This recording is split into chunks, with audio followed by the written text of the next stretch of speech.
It was not in the palace, nor before crowds. It was in the field, behind oxen and plows, that a prophet was born. A simple gesture changed everything. Elijah cast his mantle upon Elisha, and in that moment the plowman became heir to a destiny that would transcend generations. But what was so remarkable about this common man? How could one taken from the soil open rivers, multiply oil, raise the dead, and defy armies? And why did even his bones, once buried, still carry power? The story of Elisha is not merely about miracles. It is about the God who acts in the impossible, and about a legacy that not even death can erase. And in a place of memory and mystery, where echoes of prophets still breathe, in the valley of redemption. Elijah was taken up in a whirlwind, carried away in a chariot of fire before the eyes of Elisha. The mantle fell, and as he took it into his hands, the disciple inherited not merely a symbol, but the very authority of a prophet. Returning to the Jordan, Elisha struck the waters, and they parted, confirming that the Spirit of the Lord was with him.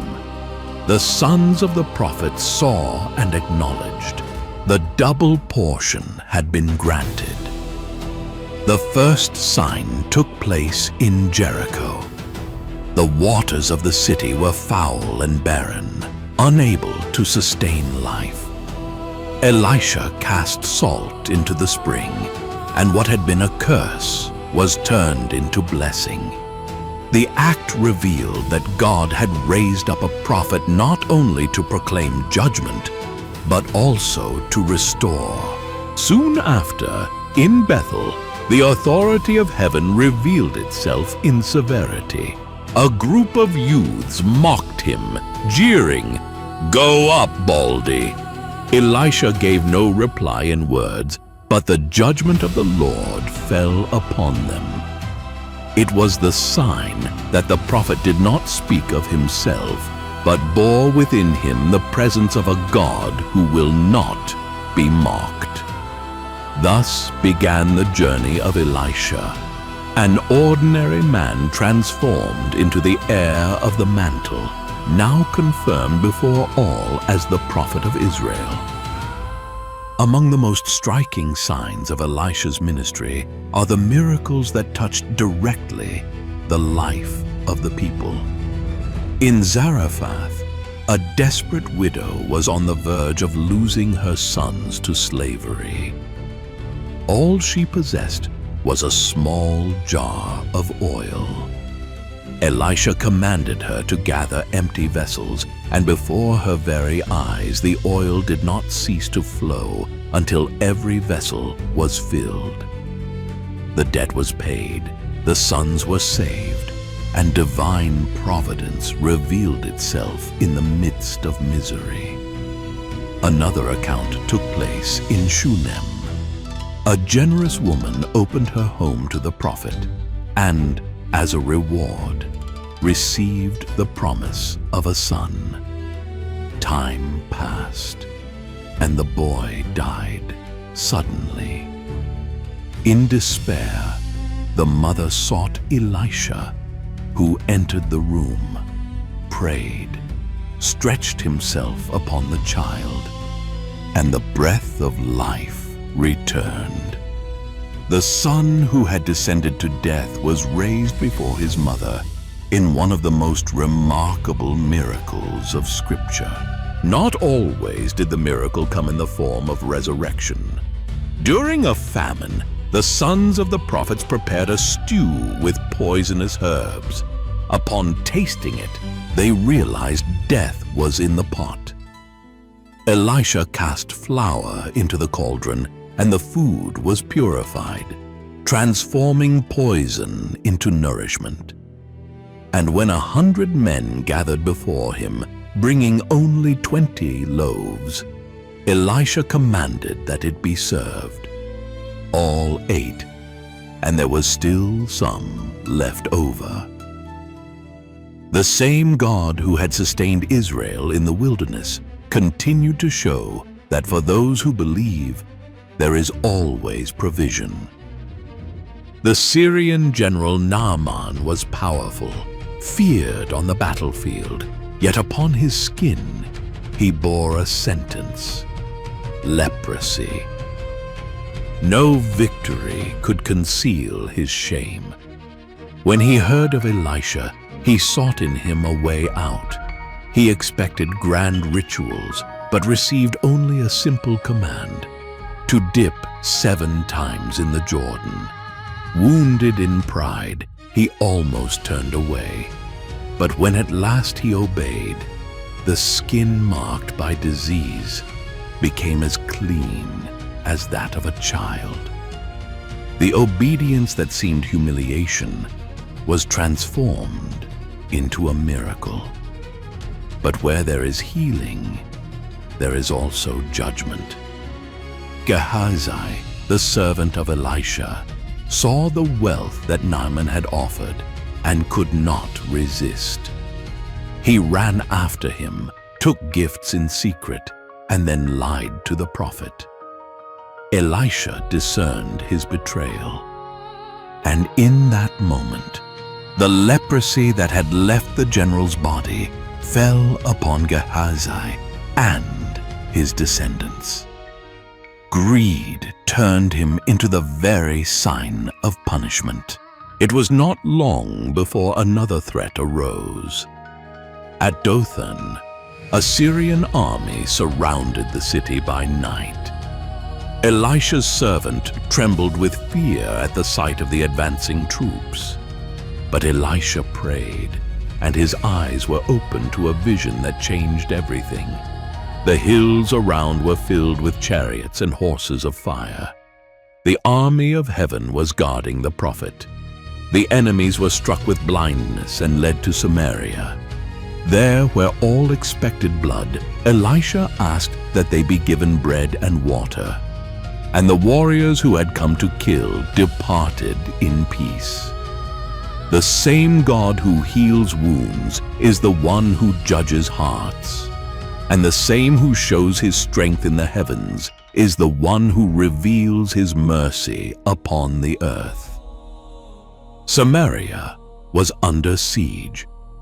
The enemy army had closed every way out, and within the city hunger consumed the people. The scarcity was so cruel that desperate mothers even contended over their own children to survive. It was the depth of the abyss, when nothing remained to be hoped for. In the midst of this scene, Elisha spoke an impossible word. Within 24 hours, there would be abundance of food at the gates of the city. Many scoffed. An officer of the king declared that not even if heaven itself were opened could such a thing come to pass. But the prophet's voice was no human echo. It was a decree of the Lord. That very night, 4 lepers chose to risk their lives and leave the city towards the enemy camp. What they found was silence. The Syrians had fled in haste, leaving behind tents, horses, weapons, and provisions in abundance. An entire army had vanished without explanation. The sound of the Lord had made them believe they were surrounded by far greater forces. The lepers ran back and proclaimed the news. The people rushed out in desperation, stormed through the gates, and plundered the camp. Hunger was turned into a banquet, and the word of Elisha was fulfilled exactly as it had been spoken. But the officer who had mocked the prophet saw the miracle without tasting it. Trampled by the starving crowd, he died at the gate of the city. The very place that became a symbol of abundance was, for him, the doorway of judgment. Time passed, and Elisha no longer had the vigor of youth. Weakened by illness, he was visited by King Joash, who wept before him, recognizing the imminent loss. "My father, my father, the chariots of Israel and its horsemen." Even upon his bed, the prophet still had one final word to deliver. He commanded the king to take arrows and strike them against the ground. Joash obeyed, but stopped after 3 shots. Elisha grew indignant. Had he gone further, the victory over Aram would have been complete. His limited obedience would result in only partial triumph. The simple act revealed that incomplete faith cannot sustain full conquest. Shortly afterwards, the prophet died. His body was laid to rest, and Israel seemed to lose the one who had borne the power of God for an entire generation. Yet even in death, Elisha's legacy did not fade. Sometime later, when a corpse was thrown into his tomb, the dead body touched the prophet's bones and came back to life. The presence of the Spirit that had marked his walk still pulsed beyond the grave. The story of Elisha closes with a solemn sign. The power of God is not bound by time, nor by the body of a man. The life of a faithful prophet continues to resound even when his voice has fallen silent. The mantle was passed, the bones rested, yet the legacy endured. The life of Elisha was marked by mighty signs and simple gestures.